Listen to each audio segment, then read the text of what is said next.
Keďže sa často máme problém vykecať, dali sme si limit do 5 minút. Z misky si vytiahneme tému a kecáme. Sledujete Small Talks alebo malé povedačky. Čaute. Čaute.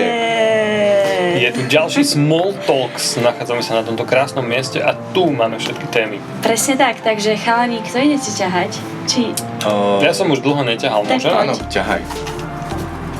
Ty kokšo, no ja si už netrúfam, už som vyšiel z cviku ťahania tém. Toto je jedna či dve? To je jedna. A? Počkaj, dobre, Dva. zapínam časomieru. No. Poď. A štart. Aké sú výhody, nevýhody byť traja v kapele? To je taká štipľavá téma.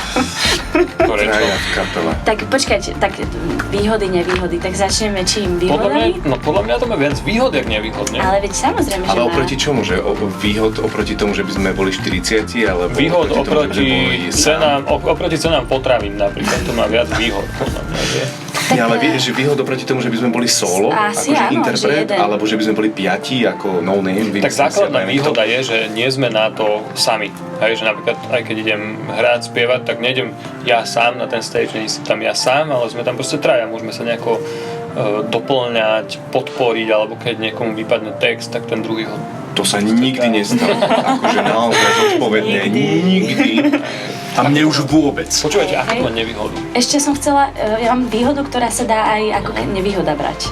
Že ako keby v jedno. Tak to je tajomné. Že výhodu pokladám, že máme rôzne teda nápady, že každý môže priniesť nejaký nápad, čo je podľa mňa výhoda, že keď sa bavíme, ja neviem, o témach na Small Talks, tak každý môžeme priniesť nejakú tému, ale zároveň je výhoda, preto to pre mňa je, že v podstate to je tá nevýhoda, že teraz vyberte si a dohodnite sa a zhodnite sa na tom jednom, alebo vyberte tú jednu, alebo ten jeden nápad, ktorý je teda ten najlepší a tým, že sme traja, tak asi zväčša platí pravidlo, že dvaja sa zhodnú. Áno, v tomto je výhoda zase toho nepárneho počtu. Tak. Lebo aj keby sme piati, tak stále sme v nepáre. My máme strašne jednoduché Áno. pravidlo, hej, že my fungujeme vlastne v úplne všetkých dôležitých veciach sa rozhodujeme veľmi jednoducho.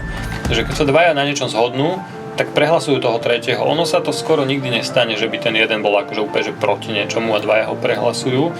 Že väčšinou sa buď všetci traja na niečom zhodneme alebo nezhodneme, ale je tam toto pravidlo presne na to, že už boli také situácie, čo ja viem, že presne nejaká téma na Small Talk, ja som bol taký, že úplne, že čo, že vôbec, že mi sa to neľúbi, ale Sáre sa ľúbi, Marekovi sa ľúbi, tak proste už to je vybavené. A nakoniec ten Small Talks mal aj dosť videní. To bol ten s tou operou, že zaspievajte V rôznych žánroch, áno. to keď som si vytiahol, alebo kto to vytiahol, to bolo úplne, že ne.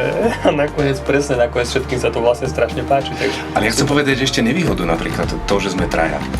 Keď niekde cestujeme, tak ubytovať troch, to už je jedno, či hráme v Košiciach koncert a potrebujeme sa ubytovať, alebo točíme na Kanároch niečo, tak keď sú dvaja, tak to je väčšinou také, že proste dvojka izba. Keď sú štyria, tak je to buď dve dvojky, alebo proste jedna obrovská veľká, ale keď sú traja, tak to je vždy problém. Ešte keď sú dvaja chalani a jedna baba, no tak zväčša chceme dve izby, lebo však nebudeme v tej jednej. Ale ja mám ale zase... bolo aj také. Bolo, raz sme tak boli. Raz sme tak spali, no. Však aj vlastne áno. Raz sme tak boli.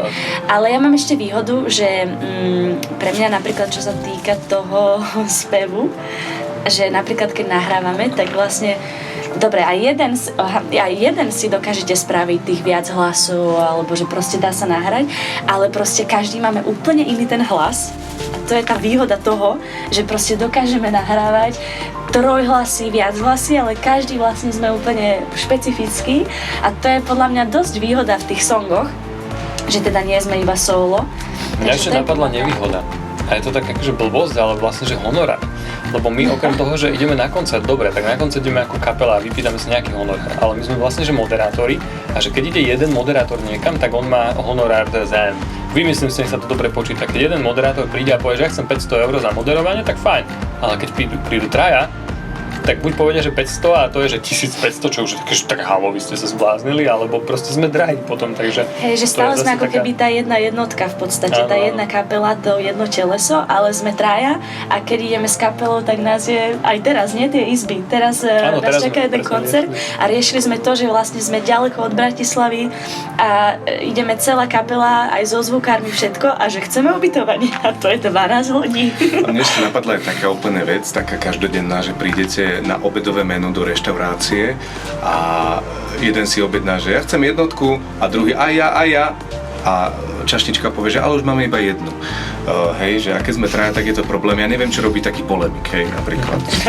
Inak, hej, niekto nám písal, že by sme mali urobiť aj small talks o našich backstage členoch, tak to bolo fajn, lebo je to podľa vtipné, keď traja hovoríme o tom, že ideme hrať na koncert a riešime ubytko pre 12 ľudí. Hej, že to je celkom... Ja, áno. To by sme mohli, máme 4. Samozrejme má to viac výhod, byť traja. Konec. Ale možno sú tu nejaké kapely, alebo niektorí ľudia, ktorí by chceli založiť kapelu, tak pre vás je aký ideálny počet? Neviem, To je pravda, že čo je ideál, lebo 4 už by bolo veľa a 3 je... No dajte vedieť, že čo je podľa vás ideálny počet. Tak ten párny počet má tú nevýhodu, že to je presne to je ako aj v športe, že vždy sú že 2 na 2, vždy je to ako keby spravodlivé a vždy sa budú podľa mňa trieť v niečom a ten nepárny má tú veľkú výhodu, že proste väčšina prehlasuje menšinu, vždy není možné, aby sa proste, že rovnaký počet na niečom zhodol a nezhodol. A keď je vás úplne príliš veľa, nejaký symfonický orchester, tak tam sú normálne gengy. Gengy huslistov, gengy perkusionistov, oni proti sebe bojujú, alebo ja neviem teda. A u nás ešte zatiaľ nevznikli gengy, ale možno vzniknú. Každopádne napíšte nám a sme radi, že ste sledovali tento Small Talks a tešíme sa na ďalšie. Čaute. Čaute.